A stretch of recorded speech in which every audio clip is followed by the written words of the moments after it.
તો વિદ્યાર્થી મિત્રો, આજના લેક્ચરમાં આપનું સ્વાગત છે. આજનો લેક્ચર છે આપણો ધોરણ 12 આંકડાશાસ્ત્ર ભાગ 2, જેનું ચેપ્ટર નંબર 2 યાદચ્છિક ચલ અને અસતત સંભાવના વિતરણ. તો યાદચ્છિક ચલ અને અસતત સંભાવના વિતરણ કુલ 10 ગુણમાં પૂછાય છે. કેટલા ગુણમાં? 10 ગુણ. કેવી રીતે?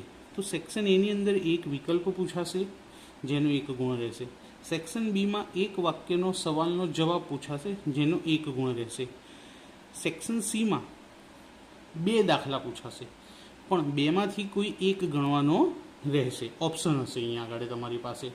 હવે ઓપ્શનની અંદરની વાત કરીએ તો થિયરી પણ હોઈ શકે અહીંયા અને દાખલો પણ હોઈ શકે, કારણ કે 2 માર્કમાં થિયરી પૂછાઈ શકે છે. જ્યારે ડી વિભાગમાં 3 ગુણના દાખલા પૂછાશે, એટલે 2 તરી 6 ટોટલ, કુલ કેટલા થઈ ગયા? 10 ગુણ.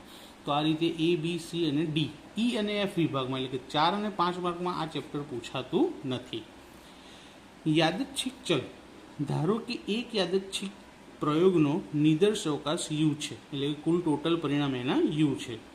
યુના દરેક ઘટકને વાસ્તવિક સંખ્યાની સાથે સાંકળતા વિધેયને યાદચ્છિક ચલ કહેવામાં આવે. કે યુ છે એનો જે દરેક ઘટક છે એને કોઈ સંખ્યાની સાથે આપણે સંબંધ દર્શાવીએ તો તે સંબંધને, એટલે કે તે વિધેયને યાદચ્છિક ચલ કહેવામાં આવે છે.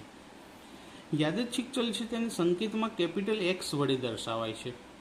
નિદર્શ અવકાશ યુ પર આધારિત યાદચ્છિક ચલ એક્સને સંકેતમાં X colon U tends to R, શું કહેવાશે એને? યુ ટેન્સ ટુ આર વડે દર્શાવવામાં આવે છે. આર એટલે વાસ્તવિક સંખ્યા. અહીંયા આપણે આવ્યું ને વ્યાખ્યામાં કે વાસ્તવિક સંખ્યા સાથે સાંકળતા વિધેયને, તો આર એટલે વાસ્તવિક સંખ્યા કહેવાય અને યુ એટલે નિદર્શ અવકાશ. તો યુ ટેન્સ ટુ આર એટલે કે યુના દરેક ઘટકને વાસ્તવિક સંખ્યા સાથે સાંકળતા વિધેયને, એના શોર્ટમાં લખેલું છે કે યુ ટેન્સ ટુ આર વડે દર્શાવવામાં આવે છે.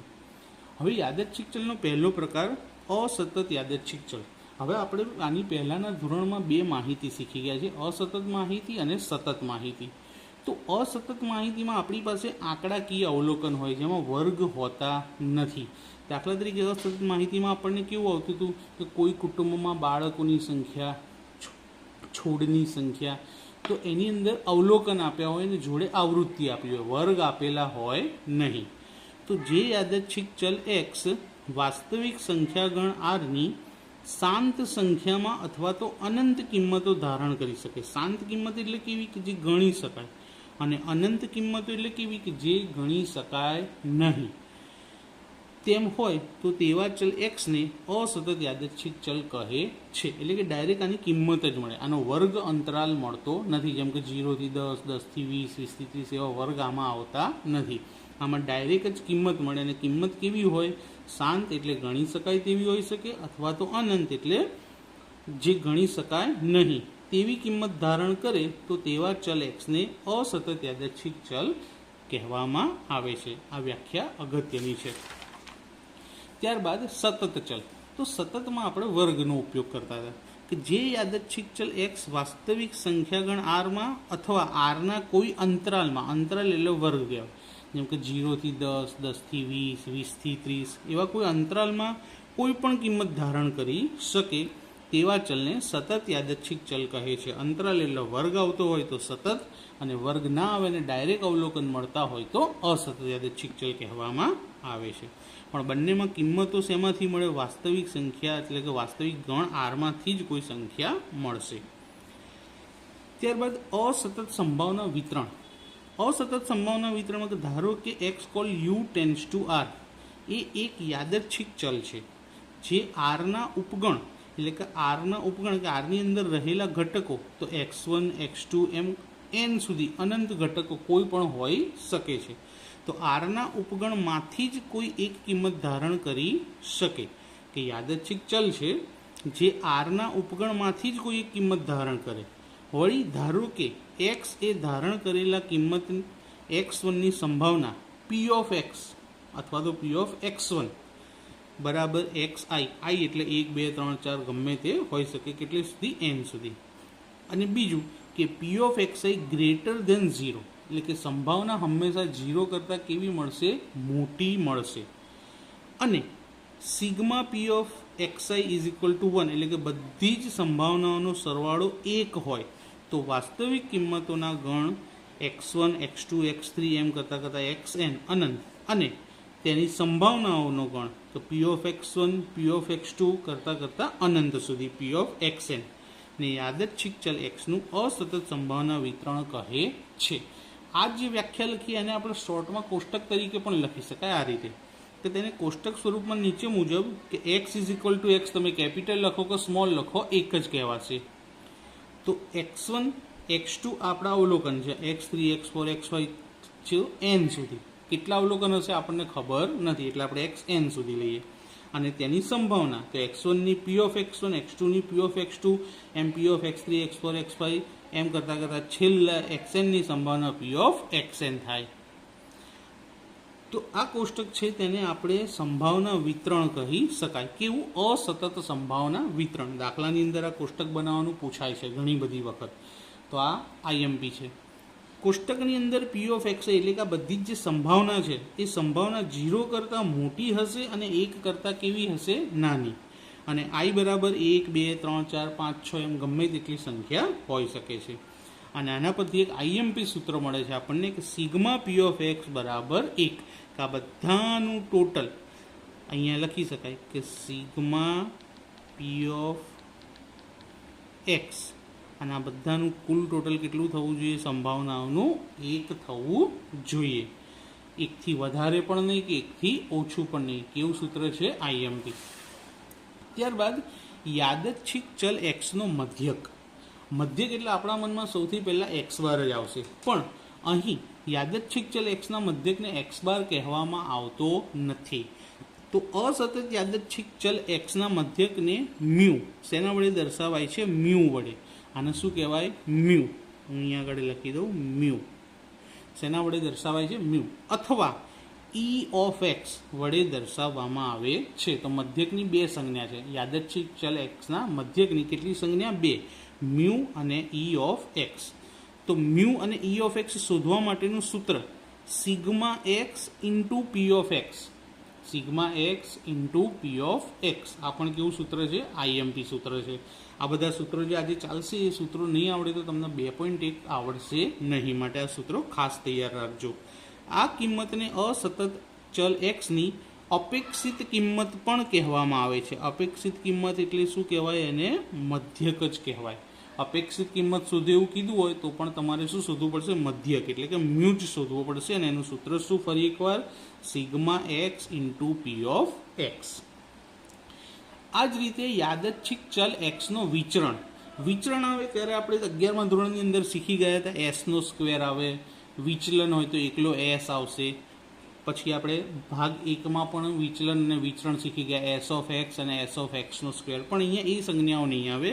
તો યાદચ્છિક ચલ એક્સનો વિચરણ, તો અસતત યાદચ્છિક ચલ એક્સના વિચરણને સિગ્મા સ્ક્વેર, આ સિગ્મા જ છે પણ આ સ્મોલ સિગ્મા છે, જ્યારે આ કેપિટલ સિગ્મા છે. તો આ સ્મોલ સિગ્મા સ્ક્વેર અથવા વી ઓફ એક્સ વડે તેને દર્શાવવામાં આવે. તો વિચરણની બે સંજ્ઞા સ્મોલ સિગ્મા એક્સ અને વી ઓફ એક્સ વડે દર્શાવાય. તો સ્મોલ સિગ્મા એક્સ સ્ક્વેર અને વી ઓફ એક્સનું સૂત્ર શું છે? તો sigma E X square minus E of એક્સનો whole square. E of X square minus E of એક્સનો હોલ સ્ક્વેર. આ પણ કેવું સૂત્ર છે? આઈએમપી. તો ઈ ઓફ એક્સ એટલે તો મધ્યકમાંથી મળેલી કિંમત અહીંયા મૂકી દેવાય. પણ આ ઈ ઓફ એક્સ સ્ક્વેર છે એને શોધવા માટેનું એક પાછું બીજું સૂત્ર છે કે sigma x square into P of x. એટલે કે પહેલાં ઈ ઓફ એક્સ સ્ક્વેર શોધવું પડશે, પછી આપણને વી ઓફ એક્સ મળશે. એ સિવાય વી ઓફ એક્સ મળશે નહીં. તો આ ખાસ યાદ રાખજો. આ પણ એક મોસ્ટ આઈએમપી સૂત્ર છે.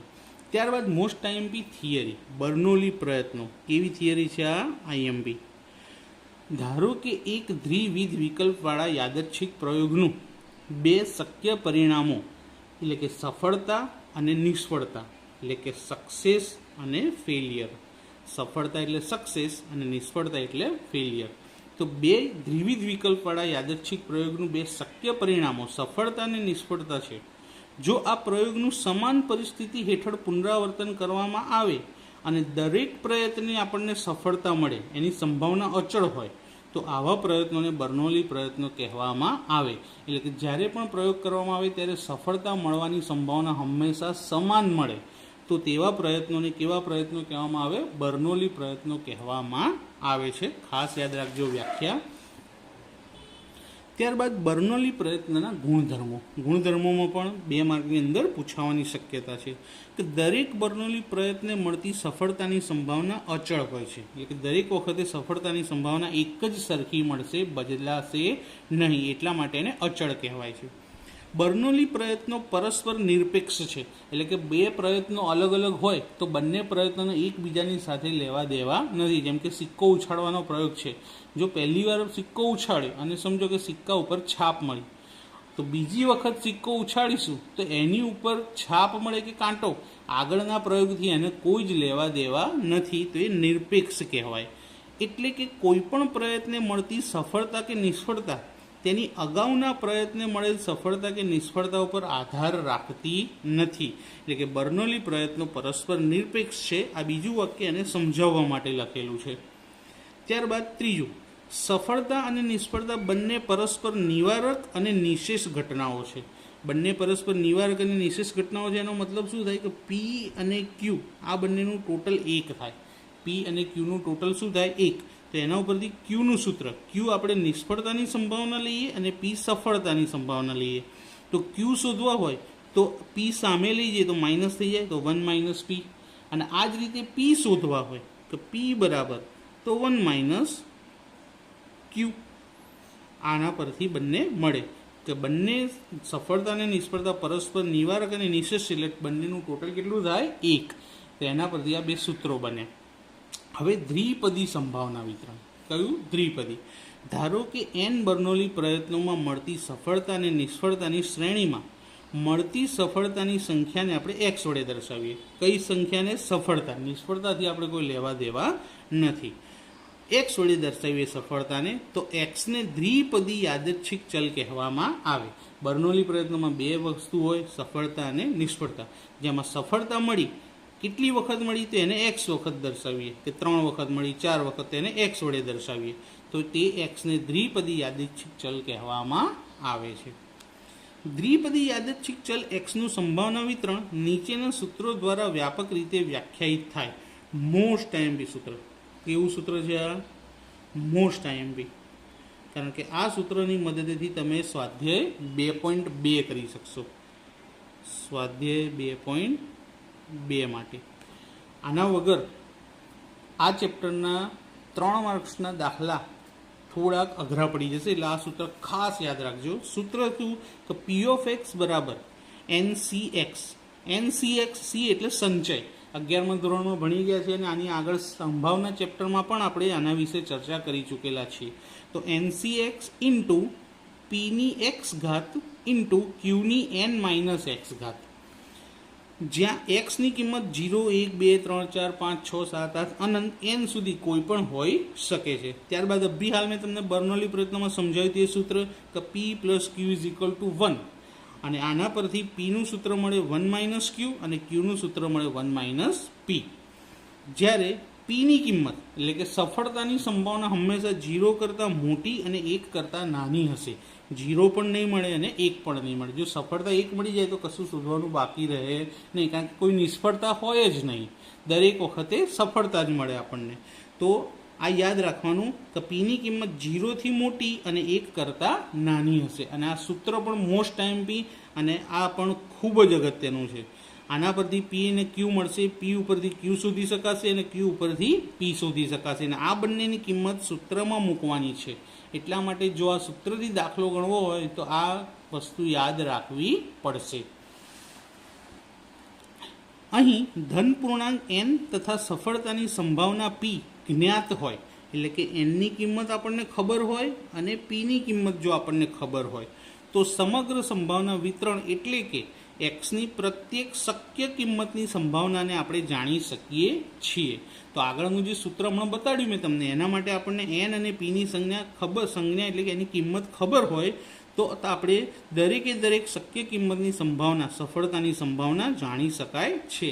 તેથી n અને p પીને દ્વિપદી સંભાવના વિતરણના પ્રાચલ કહે છે. એક વાક્યમાં પૂછાઈ શકે અથવા વિકલ્પની અંદર પણ પૂછાઈ શકે કે દ્વિપદી સંભાવના વિતરણના પ્રાચલ કયા કયા, તો એન અને પી આવશે. આપણે એન અને પી પ્રાચલોવાળા દ્વિપદી વિતરણને સંજ્ઞામાં B of N into P વડે દર્શાવીશું. સંજ્ઞામાં આવી રીતે દર્શાવે B of N into N P. આ બંને પ્રાચલો છે એટલા માટે. હવે મોસ્ટ આઈએમપી ક્વેશ્ચન જે ઘણી બધી વખત બોર્ડની એક્ઝામની અંદર પૂછાઈ ગયેલો છે અને આ ગુણધર્મોમાંથી ઘણા બધા નાના મોટા સૂત્રો પણ આપણને મળે છે કે જે હેતુલક્ષી અને 2 માર્કના સવાલના જવાબ માટે જરૂરી છે. તો પહેલું, દ્વિપદી વિતરણ એ અસતત સંભાવના વિતરણ છે. આ પહેલો ગુણધર્મ ચેપ્ટરના નામ ઉપરથી આવ્યું. તેના પ્રાચલો એન અને પી છે, એ આપણે હમણાં જ જોયું. ત્રીજું, આ વિતરણનો મધ્યક, આ સૂત્ર છે કે દ્વિપદી વિતરણનો મધ્યક શોધવો હોય તો એન ઇન્ટુ પી, એનની અને પીની કિંમત ખબર હોય તો બંનેનો ગુણાકાર કરીએ એટલે આપણને મધ્યક મળી જશે. જે એન બર્નોલી પ્રયત્નોમાં મળતી સફળતાની સરેરાશ સંખ્યા દર્શાવે છે. સરેરાશ સંખ્યા પણ કહી શકાય અથવા તો અપેક્ષિત સંખ્યા પણ કહી શકાય. એટલે શું કહેવાશે? મધ્યક કહેવાશે. તો મધ્યકનું સૂત્ર શું મળ્યું? એન ઇન્ટુ પી. આ વિતરણનું વિચરણ શોધવું હોય તો એન ઇન્ટુ પી ઇન્ટુ ક્યુ, એટલે આ ત્રણેયનો ગુણાકાર કરવાનો. તો આ બીજું સૂત્ર મળ્યું આપણને કે વિતરણનું વિચરણ શોધવું હોય તો એન ઇન્ટુ પી ઇન્ટુ ક્યુ, ત્રણેયનો ગુણાકાર કરી દેવો. અને પ્રમાણિત વિચલન શોધવું હોય તો સેમ એનું એક સૂત્રની ઉપર ખાલી વર્ગમૂળ. તો વર્ગમૂળમાં એન ઇન્ટુ પી ઇન્ટુ ક્યુ. તો 3 સૂત્રો મળ્યા. મધ્યકનું સૂત્ર મળ્યું, વિચરણનું અને પ્રમાણિત વિચલનનું. દ્વિપદી વિતરણ માટે હંમેશા મધ્યક એ વિચરણ કરતાં મોટો જ હોય. આ ખાસ યાદ રાખજો. મધ્યકની કિંમત વિચરણની કિંમત કરતાં કેવી હશે? મોટી હશે. તથા વિચરણ ભાગ્યા મધ્યક કરશો એટલે તમને શું મળી જશે? ક્યુ મળી જશે. ક્યુ એટલે શું કહેવાય? નિષ્ફળતાની સંભાવના. ક્યુ શોધવા માટે શું કરવું પડે? વિચરણ ભાગ્યા મધ્યક એટલે ક્યુ મળી જશે. એનની કોઈ પણ કિંમત માટે જો પીની કિંમત 1/2 કરતાં નાની હોય તો આ વિતરણની વિષમતા ધન કહેવાશે. જો પીની કિંમત 1/2 કરતાં નાની હોય તો વિતરણની વિષમતા કેવી કહેવાશે? ધન. અને એના કરતાં વિરોધી કે એની કોઈ પણ કિંમત માટે જો પીની કિંમત 1/2 કરતાં મોટી હશે તો આ વિતરણની વિષમતા ઋણ હોય છે. આ ખાસ યાદ રાખજો. સવાલ જવાબની અંદર અને વિકલ્પોમાં પણ પૂછાય છે કે પી <1/2 હોય તો તેની વિષમતા ખાલી જગ્યા હોય તો 1/2 કરતાં નાની હોય તો ધન અને 1/2 કરતાં મોટી હોય તો ઋણ હોય છે. ત્યારબાદ એનની કોઈ પણ કિંમત માટે જો પીની કિંમત એક્ઝેક્ટ 1/2 હોય તો આ વિતરણ સંમિત વિતરણ કહેવાય. એટલે કે તેની વિષમતા શું હોય? 0 હોય. ના ધન કહેવાશે કે ના ઋણ કહેવાશે. આ દ્વિપદી વિતરણના ગુણધર્મોની અંદર 3 ગુણમાં અથવા તો 2 ગુણમાં પૂછાય પરીક્ષામાં. જો 3 ગુણમાં પૂછાય તો ઓછામાં ઓછા 6 સાચા મુદ્દા લખવા પડે અને 2 ગુણમાં પૂછાય તો ઓછામાં ઓછા 4 સાચા મુદ્દા લખવા પડશે. હજી આગળ જોઈએ અગત્યના નાના સૂત્રો જે અભ્યાલ આપણે જોઈ ગયા ગુણધર્મની અંદર કે દ્વિપદી સંભાવના વિતરણનો મધ્યક શોધવો હોય તો એનું સૂત્ર છે એન ઇન્ટુ પી. દ્વિપદી સંભાવના વિતરણનું વિચરણ શોધવું હોય તો એન ઇન્ટુ પી ઇન્ટુ ક્યુ. અને દ્વિપદી સંભાવના વિતરણનું પ્રમાણિત વિચલન શોધવું હોય તો વર્ગમૂળમાં એન ઇન્ટુ પી ઇન્ટુ ક્યુ છે. અને છેલ્લું અગત્યનું હેતુલક્ષી માટે કે જો કોઈ બર્નોલી પ્રયત્નોવાળા પ્રયોગને n વખત પુનરાવર્તિત કરીએ અને પ્રયોગમાં મળતી સફળતાની સંખ્યા એક્સની સંભાવના પી ઓફ એક્સ હોય અને સંભાવના હંમેશા 0થી મોટી અને 1થી નાની જ હોવી જોઈએ તો n પુનરાવર્તનમાં મળતી સફળતાની સંખ્યાની અપેક્ષિત આવૃત્તિ એટલે કે સરેરાશ આવૃત્તિ n into P of x થાય છે. આ બંને કિંમત આપી હોય તો અપેક્ષિત આવૃત્તિ શોધી શકાય. હેતુલક્ષી માટે આઈએમપી સૂત્ર ગણાશે.